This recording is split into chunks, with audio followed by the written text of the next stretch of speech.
Electronic configuration. Electronic configuration का मतलब होता है the filling of electrons, the filling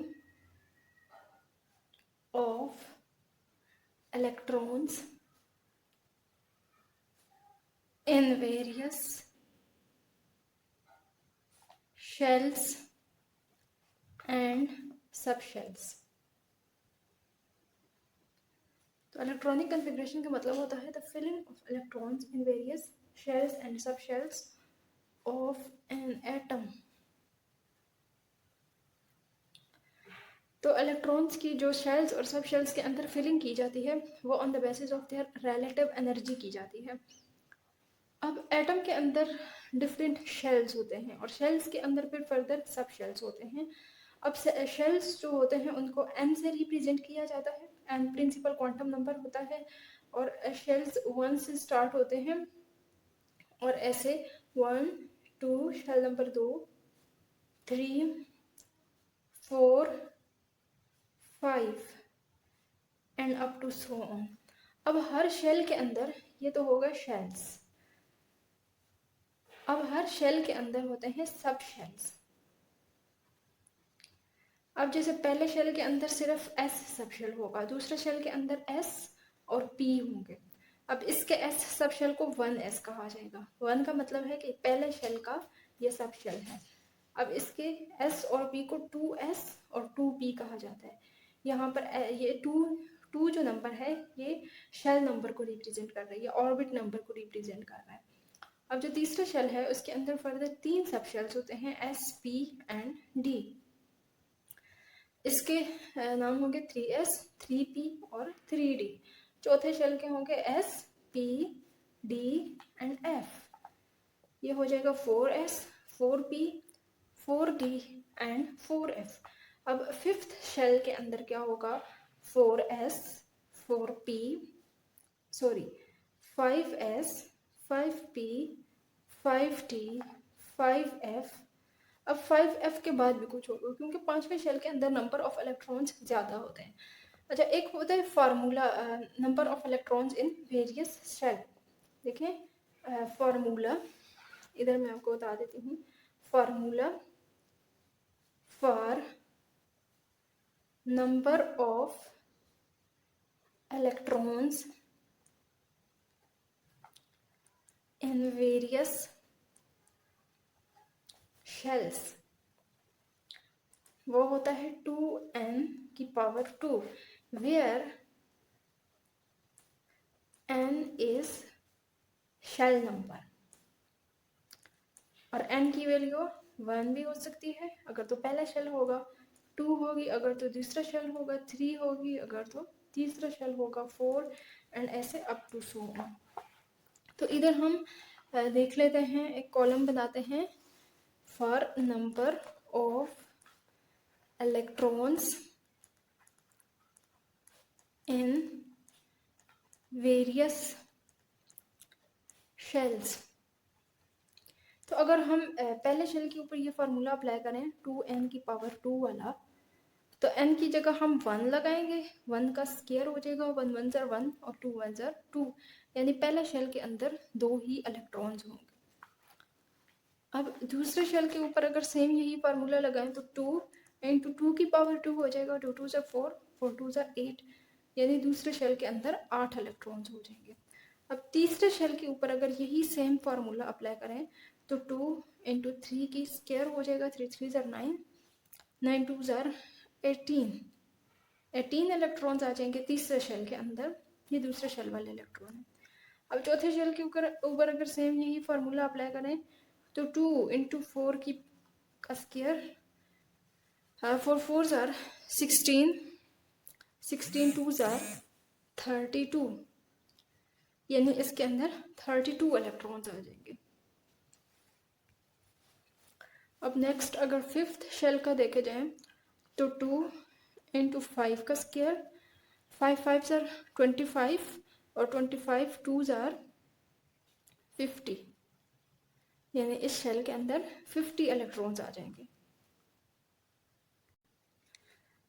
तो अगर छठे शेल की बात की जाए यानी n is equal to 6, n is equal to 6 के अंदर अच्छा इधर अब देखा जाए तो एक और बात, यहाँ पर s सब शेल के अंदर मैक्सिमम नंबर ऑफ इलेक्ट्रॉन 2 आ सकते हैं, 2, इसके अंदर भी 2 आएंगे, p के अंदर मैक्सिमम 6 आ सकते हैं। तो s सब शेल s जो पहला शेल है उसके दोनों इलेक्ट्रॉन s सब शेल में होंगे, दूसरे शेल के 8 इलेक्ट्रॉन हैं तो 8 में से 2 s के अंदर होंगे और 6 p के अंदर होंगे। तीसरे शेल के 18 इलेक्ट्रॉन होते हैं तो 18 में से 2 s के अंदर, 6 p के अंदर और 10 d के अंदर। d के अंदर मैक्सिमम 10 इलेक्ट्रॉन्स आ सकते हैं। तो ये कुल मिला के 18 इलेक्ट्रॉन्स हो गए।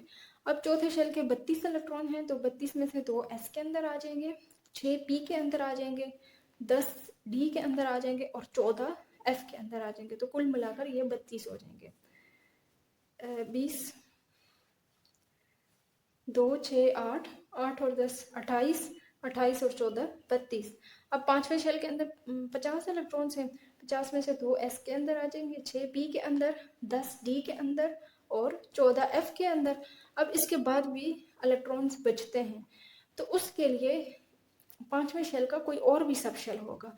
अब f के बाद जो अल्फाबेट्स में नंबर आता है तो वो g होता है, f के बाद आता है g। तो हम पांचवें शेल के अंदर खुद ही अपने से एक सब शेल इंक्लूड कर लेते हैं g वाला। अब देखें s, p, d और f ये अल्फाबेट्स में तरतीब से नहीं होते, और ये तरतीब से इसलिए नहीं है कि s, p, d, f जो सब शेल को नाम दिए गए हैं ये on the basis of their properties दिए गए हैं, जबकि d सब शेल अभी तक डिस्कवर नहीं हुआ। तो अभी तक ये डिस्कवर नहीं हुआ तो इसकी प्रॉपर्टीज भी अभी तक नहीं पता, इसलिए इसको एज इट इज अल्फाबेट्स में इसी f के बाद g की तरतीब से रखा गया है, क्योंकि ये अभी डिस्कवर नहीं हुआ। अगर ये डिस्कवर हो गया तो इसकी प्रॉपर्टीज की बुनियाद पर भी इसको नाम दिया जाएगा, लेकिन अभी तक इसकी प्रॉपर्टीज अननोन है। तो जी सब शेल के अंदर आ जाएंगे 18 इलेक्ट्रॉन। इसके बाद सिक्स्थ शेल के सब शेल्स होंगे 6s, 6p, 6d, 6f, 6g and g के बाद अल्फाबेट्स में आता है h, 6h। s के अंदर 2 इलेक्ट्रॉन्स, 2, 6, 10, 14, 18। अच्छा, सिक्स्थ शेल के अंदर नंबर ऑफ इलेक्ट्रॉन्स कैलकुलेट कर लेते हैं। तो 2, 6 का स्क्वायर, 6 6 आर 36 और 36 2s आर 72, यानी इसके अंदर 72 इलेक्ट्रॉन्स होंगे। तो यहाँ पर H वाले सब शेल के लिए बचते हैं 22 इलेक्ट्रॉन्स। इसके बाद नेक्स्ट देखते हैं सातवें शेल के सब शेल्स होंगे 7s, 7p, 7d, 7f, 7g, 7h और h के बाद अल्फाबेट्स में होता है i, तो 7i।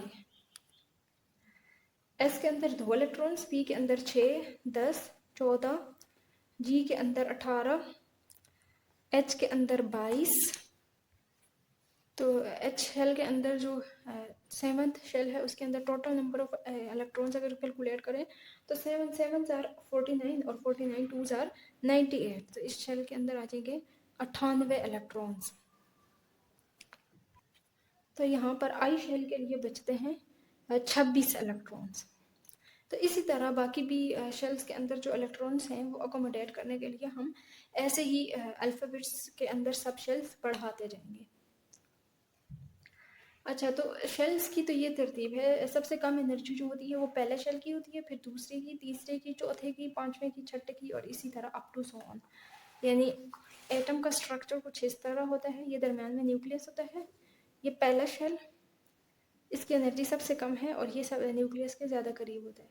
ये दूसरा शेल, तीसरा शेल, इसी तरह चौथा शेल, पांचवा शेल, छठा शेल और अप टू सो ऑन। अब शेल्स के अंदर होते हैं सब शेल्स। तो सब शेल में सबसे कम एनर्जी एस की होती है, फिर पी की होती है, फिर डी और फिर एफ। यानी सबसे कम एनर्जी एस की है, फिर पी की है, फिर डी की है और फिर एफ की है। एस के अंदर मैक्सिमम नंबर ऑफ इलेक्ट्रॉन 2 आ सकते हैं, पी के अंदर 6, डी के अंदर 10 और एफ के अंदर 14। ये मैंने आपको बताया है एनर्जी का ऑर्डर, एनर्जी ऑर्डर। अगर तो शेल्स और सब शेल्स की एनर्जी का ऑर्डर ये है, तो फिर एटम के अंदर जो ऑर्बिटल्स हैं उनकी एनर्जी का ऑर्डर कुछ इस तरह से होना चाहिए, यानी 1s2, 2s2, 2p6, यानी ये पहला शेल हो गया, ये दूसरा शेल हो गया, 3s2, 3p6, 3d10, ये आ गया जी तीसरा shell, n is equal to 1 है, n is equal to 2, n is equal to 3, और फिर इसी तरह चौथा shell 4s2, 4p6, 4d10, 4f14, और ये चौथा shell n is equal to 4। तो एक एटम के अंदर जो सब शेल्स हैं उनका एनर्जी का ऑर्डर ये होना चाहिए, 1s की एनर्जी सबसे कम होनी चाहिए, फिर 2s की, फिर इसी तरह 2p6, यानी ये एनर्जी का ऑर्डर होना चाहिए। लेकिन हकीकत में ऐसे नहीं होता, ये ऑर्डर क्या है, गलत। जो असल में सब शेल्स की एनर्जी का ऑर्डर होता है वो कुछ इस तरह होता है। उसके लिए आपको मैं एक आसान तरीका बता देती हूँ। पहले आपने लिखना है S, फिर आपने लिखना है SP, SP, फिर SDP, SDP, फिर SFDP, SFDP। अब यहाँ पर आपने नंबरिंग दे देनी है। S की नंबरिंग आपने 1 से स्टार्ट करनी है, 1 2 3 4 5 6 7। P की नंबरिंग अब आपने 2 से स्टार्ट करनी है, 2 3, ये 4 5 6 7। अब D की नंबरिंग आपने 3 से स्टार्ट करनी है, 3 4 5 6। अब F की नंबरिंग आपने 5 से स्टार्ट करनी है, तो ये हो गया 5F और ये हो गया 6F। सॉरी, यहाँ पर F की नंबरिंग आपने 4 से स्टार्ट करनी है, क्योंकि छोटे शेल के अंदर F होता है, और फिर ये हो जाएगा 5F। यानी S की नंबरिंग आपने 1 से स्टार्ट करनी है, P की अपने 2 से करनी है, D की 3 से करनी है, और F की 4 से। तो अब ये एनर्जी का ऑर्डर बनता है। सब शेल्स की एनर्जी का ऑर्डर ये बनता है, सबसे कम एनर्जी 1s, फिर 2s, 2p, 3s, 3p, 4s, 3d। अब यहाँ पर अगर आप देखें तो ये तो हो गया पहला शेल, ये हो गया दूसरा शेल, दूसरे शेल के दोनों ऑर्बिटल्स। अब तीसरा shell 3s, 3p, 3s, 3p के बाद 3d नहीं आता बल्कि 4s आता है। यानी तीसरे शेल का सब शेल बाद में आता है, जबकि चौथा शेल पहले ही आ जाता है। इसके बरअक्स, इस नंबरिंग के बरअक्स यहाँ पर इधर से गड़बड़ आती है, और फिर इसके बाद सारी जो इलेक्ट्रॉनिक कन्फिग्रेशन है उसमें गड़बड़ आनी शुरू हो जाती है।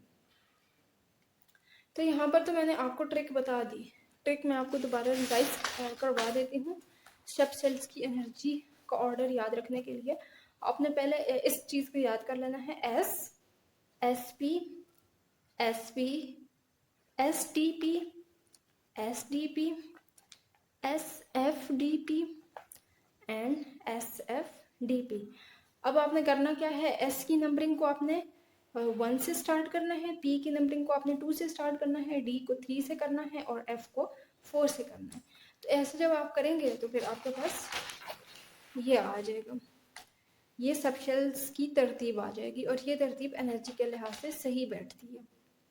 अब इस तरतीब के पीछे रीज़न क्या है वो अभी हम समझ लेते हैं। तो एक रूल होता है N+L रूल, N+L रूल। तो इलेक्ट्रॉन सबसे पहले उस ऑर्बिटल में जाना पसंद करेगा जिसकी N+L वैल्यू कम होती है। जैसे अभी यहाँ पर इधर गड़बड़ आया था, गड़बड़ किस में आया था, 4s और 3d में, यानी 3d पहले होना चाहिए था और 4s बाद में होना चाहिए था, लेकिन 3d बाद में आ रहा है, जबकि चौथे शेल का s ऑर्बिटल पहले आ रहा है।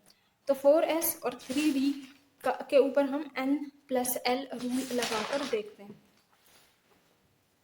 4s और 3d। अब आपको पता है कि ये जो है ये वाला नंबर, ये नंबर किसको जाहिर कर रहा है? n वैल्यू को। ये n वैल्यू है और ये जो s और d ये l की वैल्यू को जाहिर कर रहा है। अब n क्या होता है? n इज शेल नंबर और l is sub shell number. तो n प्लस l रूल। अब यहाँ पर ये वाला जो नंबर है ये n वैल्यू है, जबकि ये s और d जो है ये l है, यानी ये सब शेल्स हैं। तो n शेल नंबर है और l is sub shell number. अब सब शेल्स जो हैं ये s भी हो सकता है, p भी हो सकता है, d भी हो सकता है, f भी हो सकता है। s का एजिमुथल क्वांटम नंबर होता है 0, p का होता है 1, d का होता है 2 और f होता है 3। तो इसकी 4s की अगर n प्लस l वैल्यू आप निकालें, इसकी अगर n प्लस l वैल्यू निकालें तो n is 4 and l is s के लिए l की वैल्यू क्या है? 0। तो 4 प्लस 0 यानी इसकी n प्लस l वैल्यू 4 आ जाएगी। अब 3d के ऊपर n प्लस l वाला रूल अप्लाई करें तो n तो 3 है। अब d के लिए l वैल्यू क्या आ जाएगी? d के लिए 2, तो 3 प्लस 2 इज इक्वल टू 5। तो अब देखें 4s की n प्लस l वैल्यू कम है, जबकि 3d की n प्लस l वैल्यू ज़्यादा है। तो पहले 4s आएगा और उसके बाद 3d आएगा। इसकी हैव लेस एनर्जी, इसकी एनर्जी कम होगी और इसकी energy have more energy.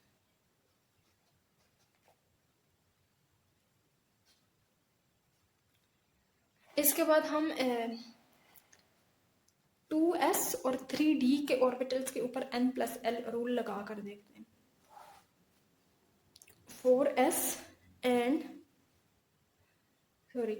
2s और 3d के ऊपर लगा कर देखते हैं। तो यहाँ पर तो आपको पता है कि इसकी n वैल्यू 2 है, दिस इज n वैल्यू, और l की वैल्यू इसकी है, s के लिए l की वैल्यू होती है 0, तो l इज 0। तो इसका n प्लस l क्या हो जाएगा? 2 plus 0, 2 plus 0 will be equals to 2। और 3d की के लिए n की वैल्यू है 3, l की वैल्यू d के लिए क्या हो जाएगी? 2।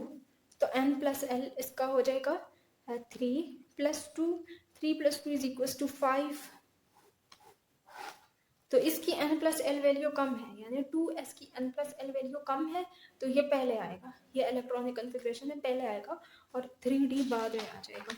यहाँ पर आपको दिख रहा है कि 2s पहले आ रहा है और 3d जो है वो इधर आ रहा है। 2s की n प्लस l वैल्यू कम है, 2 है, जबकि 3d की n प्लस l वैल्यू 5 है, तो ये बाद में आएगा। इसके बाद एक और एग्जांपल देख लेते हैं 4p और 3d के, 4p and 3d, 4p 3d। तो 4p के लिए n की वैल्यू क्या है? 4, और l की वैल्यू p के लिए क्या होती है? तो 4p के लिए n की वैल्यू है 4 और p ऑर्बिटल के लिए l की वैल्यू होती है जी 1। तो अगर इधर हम 1 लगा दें तो इसका n प्लस l वैल्यू हो जाएगा 4 प्लस 1 इज इक्वल टू 5। और 3d के लिए अगर आप देखें तो n की वैल्यू 3 है, दिस इज n वैल्यू, और l की वैल्यू d के लिए होती है 2। तो 3 प्लस 2 इज इक्वल टू 5। मसला यहाँ पर होगा क्योंकि 4p और 3d की n plus l value same है। तो अब हम क्या करें, किसको पहले रखें और किसको बाद में रखें? तो जब ऐसा केस हो तो यहाँ पर आपने n की वैल्यू देखनी है, जिसकी n वैल्यू कम होगी उसको आपने पहले फिल करना है। The orbital with less n value, with lesser n value will be filled first। यानी अब 4p और 3d के अंदर n की वैल्यू इसकी कम है, ये n वैल्यू है, तो 3 कम है जबकि 4 ज़्यादा है, तो 3D पहले आएगा और 4P बाद में आएगा। अगर हम अपनी इस इलेक्ट्रॉनिक कॉन्फ़िगरेशन में चेक करें तो 3D और 4P, 3D और 4P, 3D पहले आ रहा है और 4P बाद में आ रहा है, क्योंकि 3D की n वैल्यू कम है और 4P की n वैल्यू ज़्यादा है। उम्मीद है आपको समझ आ गया होगा। इसको सही से समझने के लिए हम एक और एग्जांपल देख लेते हैं 3D और 4S की। 3D and 4S। तो 3D की n वैल्यू होगी 3 और L की वैल्यू D के लिए होती है 2। n प्लस S, L इसका आ जाएगा 3 + 2 = 5। और 4S की अगर देखें तो n = 4 है और L = S के लिए होता है 0। तो 4 + 0 ये आ जाएगा 4। तो अब 4S की n + L वैल्यू कम है तो ये पहले आएगा। अगर इधर आप चेक करें तो 4S पहले आ रहा है जबकि 3D बाद में आ रहा है। 4S पहले आ रहा है और 3D बाद में आ रहा है। एक दफ़ा फिर रिवाइज कर लेते हैं उसी रूल को, जो इलेक्ट्रॉन्स जो सब शेल की तरतीब है एनर्जी के लिहाज से, उसको हम फिर से रिवाइज कर लेते हैं। ये बहुत इंपॉर्टेंट है। SP, SP, SDP, SDP, SFDP and SFDP। अब आपने ध्यान रखना है कि S की नंबरिंग आपने 1 से स्टार्ट करनी है, P की 2 से, D की 3 से और F की 4 से। ये हो जाएगा 1 2 3 4 5 6 7। अब P की 2 से स्टार्ट करनी है, 2 3 ये होगा 4 5 6 7। अब D की 3 से करनी है, 3 4 5 6। अब F की आपने 4 से स्टार्ट करनी है, तो ये आ गया पहला F 4F and this is 5F।